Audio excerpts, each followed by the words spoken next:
Bonjour à toutes et bonjour à tous, et nous revoici pour une nouvelle vidéo PHP où cette fois nous allons parler des portées de variables. Il faut savoir que les variables ont une certaine portée, c'est-à-dire qu'elles ne sont pas accessibles partout et par tous, sauf sous des conditions spécifiques. On peut bien sûr s'amuser avec justement ces portées de variables si nécessaire tout simplement. Et donc il est assez essentiel quand même de maîtriser ces variables. Cela peut vous éviter bon nombre d'erreurs et cela peut vous éviter également de faire un long code qui pourrait être simplifié si nous utilisons bien ces portées de variables. Donc avant de commencer, j'aimerais préciser un terme que je vais utiliser. C'est le terme procédure qu'on ne connaît pas forcément en PHP puisque le langage ne fait pas la distinction, contrairement à d'autres langages comme le VB par exemple. Une procédure est une fonction qui ne retourne à rien. Il n'y a pas de return en fait. Donc je vais me faire une petite mise en scène. Donc c'est mon patron qui me demande de faire un décompte de 10 jusqu'à 0. Et il me demande de le faire sous forme d'une procédure. Bon bah très bien, hein, je vais faire ma procédure. Donc je vais mettre un function décompte qui va prendre en paramètre d'entrée le nombre à partir duquel on veut décroître. Et ensuite, je vais tout simplement faire un tant que mon nombre est supérieur ou égal à 0. Qu'est-ce que je fais? J'affiche mon nombre. Donc nombre. Je vais mettre un petit retour à la ligne pour qu'on puisse mieux voir. Ici, je vais décrémenter. C'est-à-dire que je vais en retirer 1 à mon nombre. Et ici, je vais mettre un décompte de 10.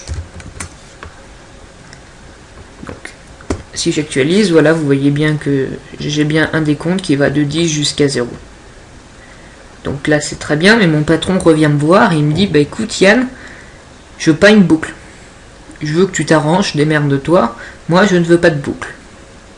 Bon, très bien, comme vous voulez, c'est vous le patron.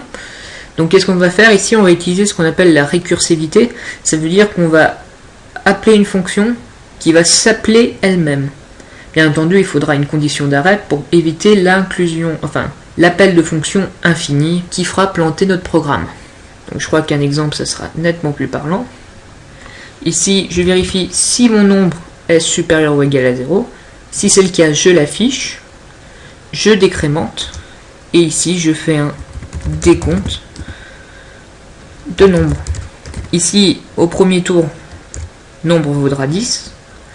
Ici, 10 c'est bien supérieur ou égal à 0, je vais afficher 10, je décroît, donc ça va faire 9, et j'appelle mon décompte avec cette fois 9 en paramètre, et ainsi de suite, et vous voyez bien que cela va appeler ma fonction tant que je suis supérieur à 0, et donc ma boucle va bien se faire.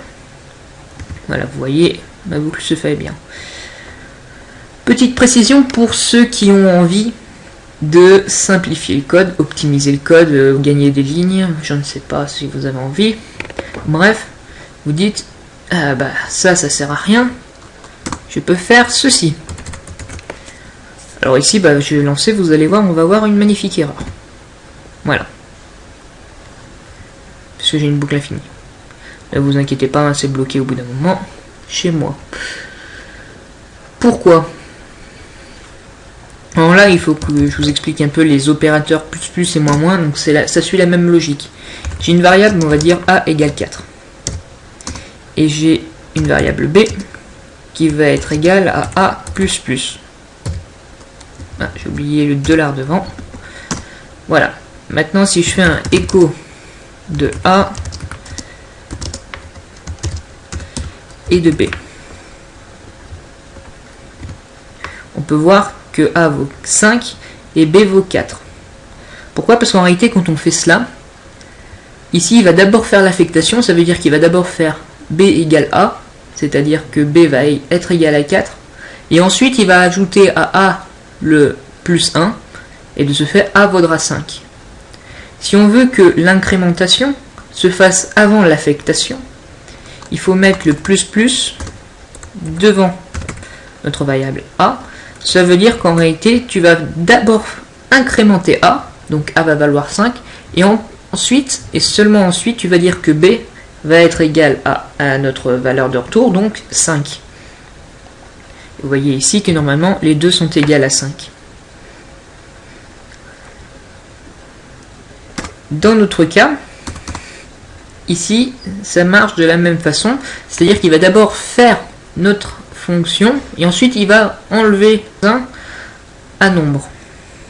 Donc nous, c'est pas ce que l'on veut, parce que tout simplement on appellera toujours dans ce cas le décompte de 10. Du coup, c'est ce qui explique la boucle infinie. Donc du coup, on va mettre le moins avant.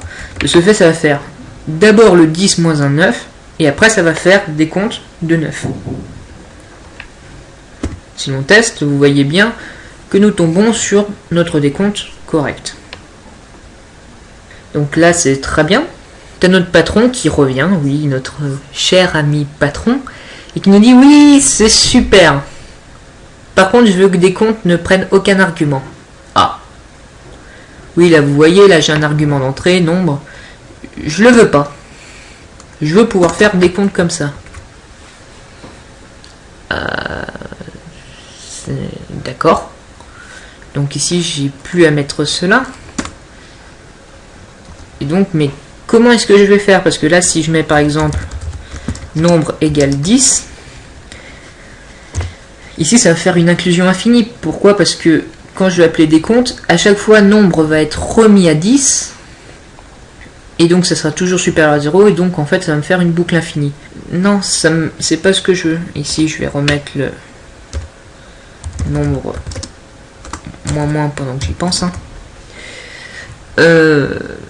Non, moi ce que j'aimerais, c'est qu'en réalité, ce nombre qui va être décrémenté reste de l'appel d'une fonction à une autre. Parce que, comprenez bien, justement, puisqu'on va parler des portées de variables, une fois que notre code arrive ici, les variables qui sont définies dans la fonction n'existent plus.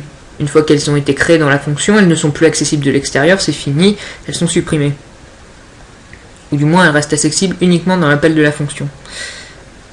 Donc, en réalité, une fois que j'aurai fait mon tour de fonction, dans des comptes, quand je vais rappeler des comptes, cette variable va être une nouvelle variable qui va être totalement indépendant du nombre de la fonction d'avant.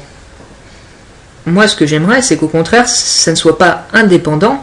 Chaque appel de ma fonction des comptes, en réalité, j'ai ma valeur nombre qui est, on va dire, commune à chaque appel de ma fonction. Donc pour cela, il y a un mot-clé qui s'appelle statique. Donc statique, justement, fait ce que je viens de vous expliquer, c'est-à-dire qu'en réalité, il veut dire que nombre est une variable de fonction, c'est-à-dire que pour chaque appel de la fonction, toutes les fonctions auront accès à ce nombre. Si ce nombre existe, si cette variable existe, on ne va pas refaire l'affectation initiale, c'est-à-dire que ici, c'est la première fois que je le fais, donc ça va être 10. La variable nombre n'existe pas encore, nous la déclarons, donc nombre va être égal à 10. 10 est bien supérieur à 0, je mets 10, je décroît, cela vaut 9, et j'appelle des comptes. Ici, ma fonction va donc se réexécuter. Tac, est-ce que la variable nombre existe? Oui, elle existe, et elle a pour valeur 9, puisqu'ici on a décrémenté. Donc dans ce cas, en réalité, notre variable nombre va plus être égale à 10, mais va bien prendre la valeur 9. Et ainsi de suite jusqu'à 0. Donc j'enregistre et j'exécute, et vous voyez que cela marche bien. Donc j'espère que vous avez bien compris, je suis désolé si je ne suis pas clair, c'est pas forcément un système simple à expliquer, mais dites-vous que la variable nombre, elle est commune à tous les appels de cette même fonction de décompte. Alors là, ça y est, là je suis content, je reviens vers mon patron, écoutez monsieur, j'ai respecté toutes vos exigences. Ah oui, c'est très bien, mais par contre le nombre je trouve ça moche, et pas très bien, j'aimerais avoir une fonction qui décrémente. Et enfin monsieur, c'est inutile, on a des moins.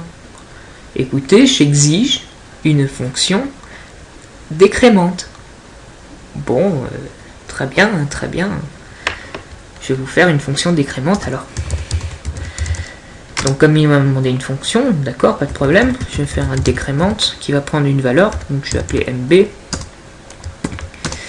Ici, qu'est-ce que je vais faire? Je vais faire un return de moins NB. Et donc ici, plutôt que de faire ça, je vais faire nombre égal décrémente, j'ai oublié le E, de MBR, de nombre. Donc bah, là, ça devrait bien marcher. Voilà, on voit que ça marche bien. Bon, c'est totalement inutile, hein, mais pour les biens du tutoriel, vous verrez pourquoi tout à l'heure. Parce que bien sûr, notre cher patron revient et il vous dit, ben, en fait, je veux que ma fonction décrémente devienne une procédure. Alors là, vous pensez tout de suite, non, non, non, pauvre patron quand même. Oui, oui, bien sûr, monsieur, oui, oui, oui. Comment est-ce que je vais faire ça? Donc c'est une procédure. Il veut une procédure. Donc, déjà, ça ne retourne rien.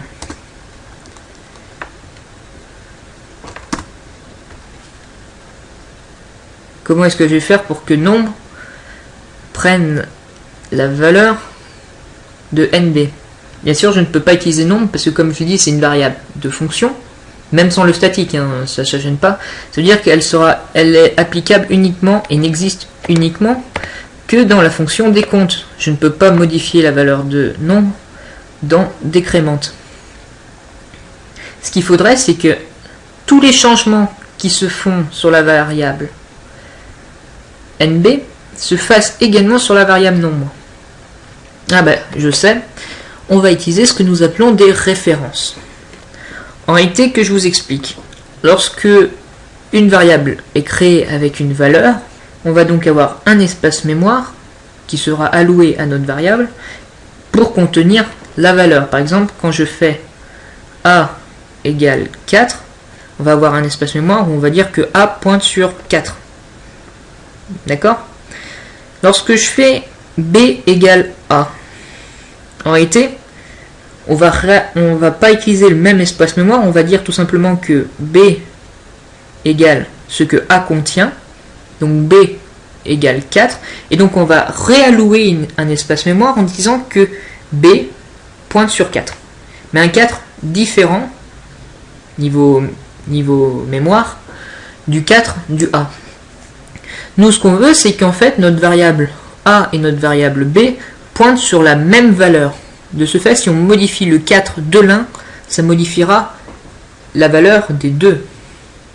En gros, on veut que les deux variables pointent sur le même espace mémoire et donc sur notre même valeur.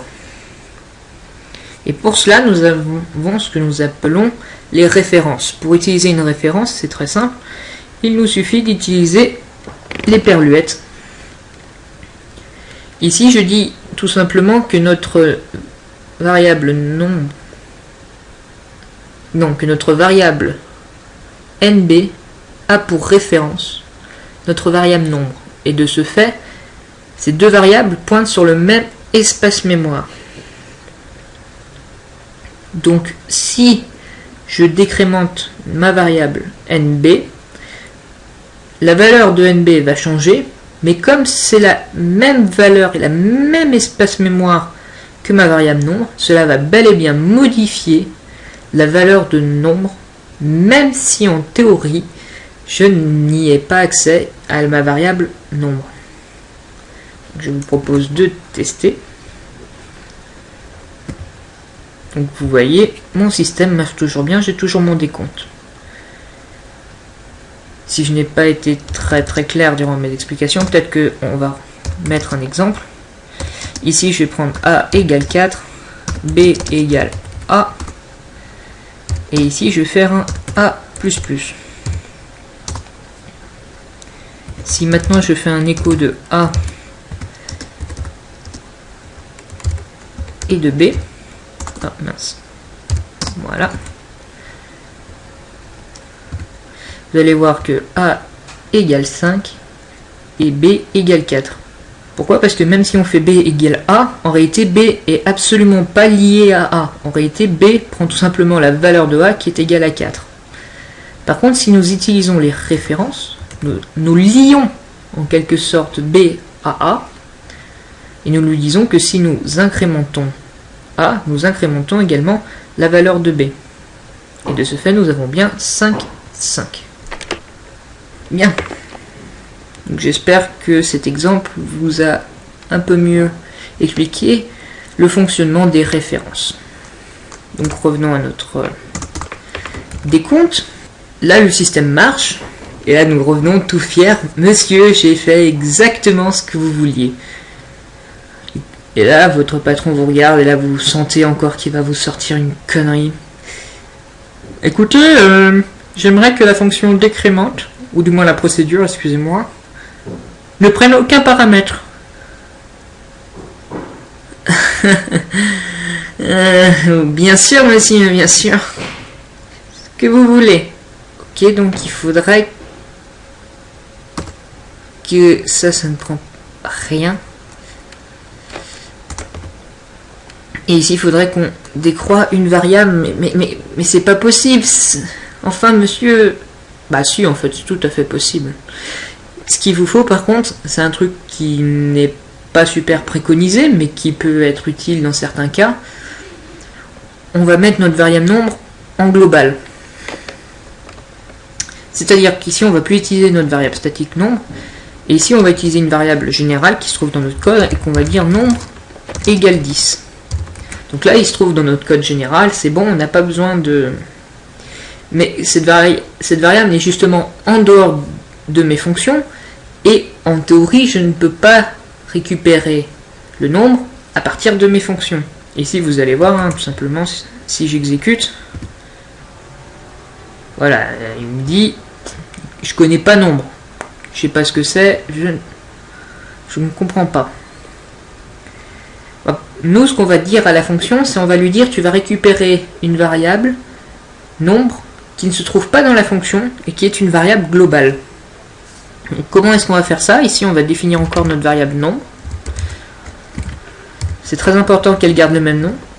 Et juste avant, on va lui mettre le mot-clé global. Ça veut dire que quand il va rentrer dans la fonction, on va lui dire écoute, tu vas me rechercher une variable qui va s'appeler nombre, mais qui est globale, c'est-à-dire qu'elle est en dehors de la fonction. De ce fait, ici, il va chercher notre variable nombre qui va valoir 10. Et ici, qu'est-ce qu'on va faire? On va faire exactement le même procédé, c'est-à-dire qu'on va utiliser global nombre. Et ici, nous allons modifier notre valeur de nombre. Et ici, en théorie, je vais relancer mon programme.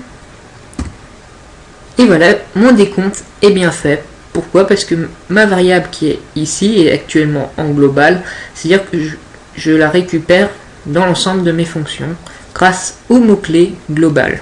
Donc voilà, j'espère que vous avez vu les différentes portées de variables, puisque une variable est accessible en théorie uniquement dans sa fonction. Après, on peut s'amuser un peu en jouant avec les références, avec les mots-clés statiques par exemple, pour que ça devienne une variable de fonction et non plus une variable qui est appelée uniquement lors d'un appel de fonction. Ou bien on peut encore utiliser le mot-clé global pour récupérer une variable qui se trouve à l'extérieur de nos fonctions et pouvoir l'utiliser comme si c'était une variable qui se trouvait dans nos fonctions de type statique. Donc là, bien sûr, j'ai fait un cas extrêmement marginal, hein, avec un patron assez exigeant. Il faut savoir que ça existe, en toute façon. Si le client il veut un bouton énorme et rouge, même si on trouve ça horrible et moche, eh ben on va lui faire un bouton énorme et rouge. Là, le patron il m'a exigé des trucs, et j'exécute. Hein.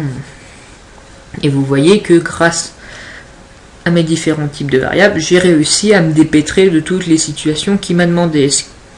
Que si on ne connaissait pas par exemple les globales, les statiques et les références, traiter sa demande pourrait s'avérer compliqué, voire même impossible. Donc voilà, j'espère que cette vidéo a été instructive et que vous avez appris beaucoup de choses sur la portée des variables. C'est un point qui est quand même assez important. Donc, merci et à une prochaine vidéo.